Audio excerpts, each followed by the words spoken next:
Plavební dráha.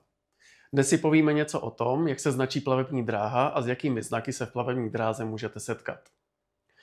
Na začátek chci říct, že pravá strana plavební dráhy se bere ve směru po proudu, to znamená, pokud pluju s proudem, tak mám po pravé straně pravou stranu plavební dráhy.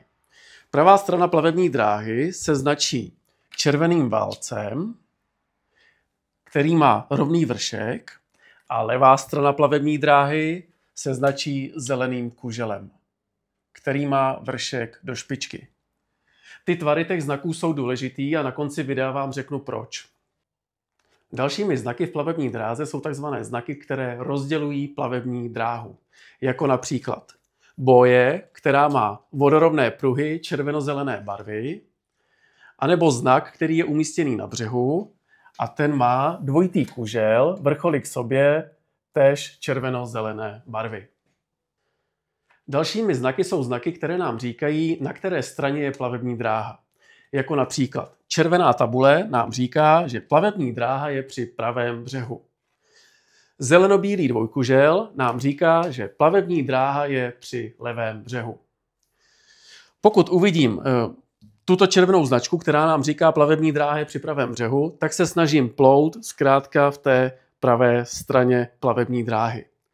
Pokud uvidím tuto tabuli, která nám říká, že plavební strana je při levém břehu, tak se snažím plout v té polovině řeky blíž k té levé straně, abych plul tou plavební dráhou při té levé straně.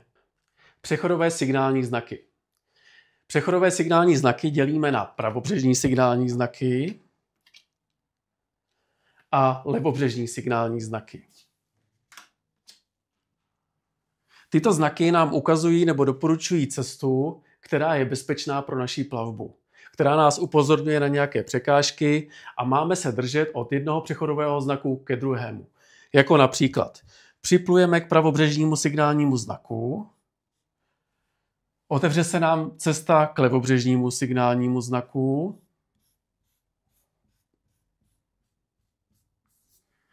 a vyhneme se tak překážkám, na které nás případně tyto znaky mohou upozorňovat. Překážky v plavební dráze. Nebezpečné místo nebo překážku na pravé straně plavební dráhy nám signalizuje červený kužel vrcholem dolů.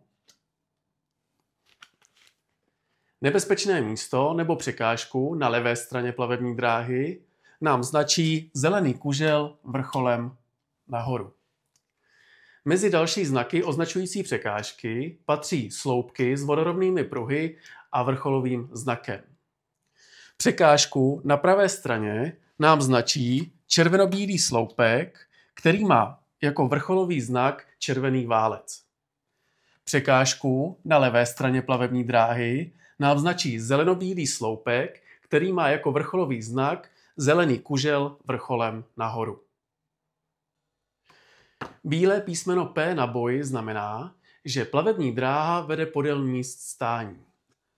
Pro nás je to informace o tom, že bychom měli v plavební dráze zpomalit, abychom nevytvářeli zbytečné vlnobytí, aby nedošlo k nějakému poškození vyvázaných lodí. Izolované nebezpečí. Pokud na vodní cestě potkáte černý znak, který má uprostřed červený pruh a jako vrcholový znak má dva černé balony, tak je to označení překážky, kterou lze bezpečně obeplout. Vždy označuje to konkrétní místo, kde se překážka nachází a my ji můžeme bezpečně obeplout z jakékoliv strany. A jako poslední znak je znak, který nám vyznačuje bezpečné vody. Je to jediný znak, který má svislé pruhy, červeno-bílé, a jako vrcholový znak má červený balón. Na začátku tohoto videa jsem vám říkal, že tvary bojí a znaků jsou velmi důležité. A nyní si ukážeme proč. Když vezmu překážku na pravé straně, překážku na pravé straně, pravý přechodový znak, plavební dráha při pravém břehu nebo pravobřežní boj, levobřežní boj, plavební dráha při levém břehu, levobřežní přechodový znak, překážka na levé straně a překážka na levé straně. Všimněte si těch rozdílů. Všechny pravobřežní znaky mají rovný vršek. Levobřežní znaky mají vršek do špičky. To by vám mohlo pomoci, až budete vyplňovat odpovědi v testu na státní plavební správě.